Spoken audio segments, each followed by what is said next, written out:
حضرت حذیفہ بن یمان کہتے ہیں کہ میرا گھر مسجد نبوی سے کچھ فاصلے پر تھا۔ دن کی نمازیں تو حضور کے ساتھ ادا ہوتی تھیں، لیکن شام کی نمازیں جن میں حضور جہری قرات کرتے تھے وہ ادا نہیں ہو پاتی تھی۔ تو میں نے ماں سے کہا، امی اگر آپ مجھے اجازت دیں تو میں حضور کی خدمت میں حاضر ہوتا ہوں، مغرب کی نماز حضور کے ساتھ پڑھوں گا اور پھر حضور علیہ السلام سے ملاقات کر کے اپنے لیے اور آپ کے لیے مغفرت کی دعا کرواؤں گا۔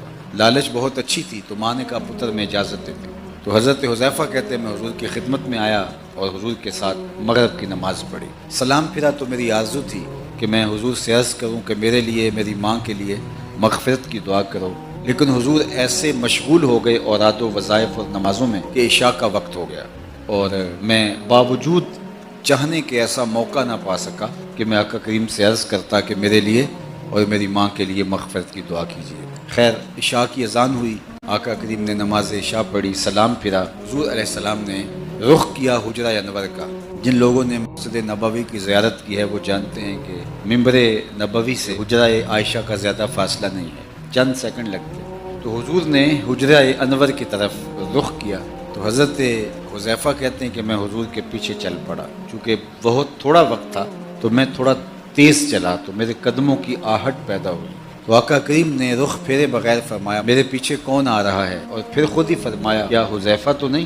میں نے کہا جی جی حضور میں ہوں، اور میرا دل دھڑک رہا تھا کہ حضور ایک لمحے کے لیے رک جائیں، اور ماں نے جاتے ہی پوچھنا ہے کہ حضور سے دعا کروائی تھی بخشش و مغفرت کی، تو میں ماں کو جواب دے سکوں کہ جی میں نے دعا کروائی تھی۔ تو حضور نے فرمایا کون ہے، حذیفہ تو نہیں؟ میں نے کہا جی جی میں حذیفہ ہوں۔ تو آقا کریم نے فرمایا اللہ تجھے بھی بخش دے، تیری ماں کو بھی بخش دے، کس کام آئے ہو؟ اب جو کام تھا وہ تو جنبش لب سے پہلے ہو گیا، وہ تو مجھے کہنے کی نوبت ہی نہیں آئی، یہی تو کہنے آیا تھا۔ تو حضور نے خود ہی فرما دیا کس کام آئے ہو، اللہ تجھے بھی بخش دے، تیری ماں کو بھی بخش دے۔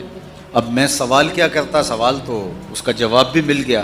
تو حضور نے فرمایا حذیفہ سنو، ابھی ابھی میرے پاس یہ ایک فرشتہ آیا ہے جو آج سے قبل دھرتی پہ پہلے کبھی نہیں آیا، آج پہلی مرتبہ یہ زمین پہ آیا ہے، اور مجھے سلام کرنے کے لیے اللہ سے اجازت لے کے آیا ہے۔ حضور کی بارگاہ میں وہ سلام پیش کرنے آیا ہے، اور فرمایا کہ ساتھ مجھے بشارت دینے آیا ہے۔ جب وہ سلام کرنے آیا تو رب نے کہا کہ میرے محبوب کے پاس جا رہے ہو تو تحفہ بھی لیتے جاؤ۔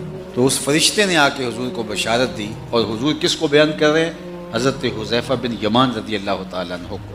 کہا یہ ابھی ابھی آیا ہے اور اس نے اللہ سے اجازت مانگی تھی مجھے سلام کرنے کی، اور ساتھ یہ مجھے بشارت دینے آیا ہے کہ آپ کے بیٹے حسن اور حسین جنتی جوانوں کے سردار ہیں، اور آپ کی بیٹی فاطمہ جنتی خواتین کے سردار۔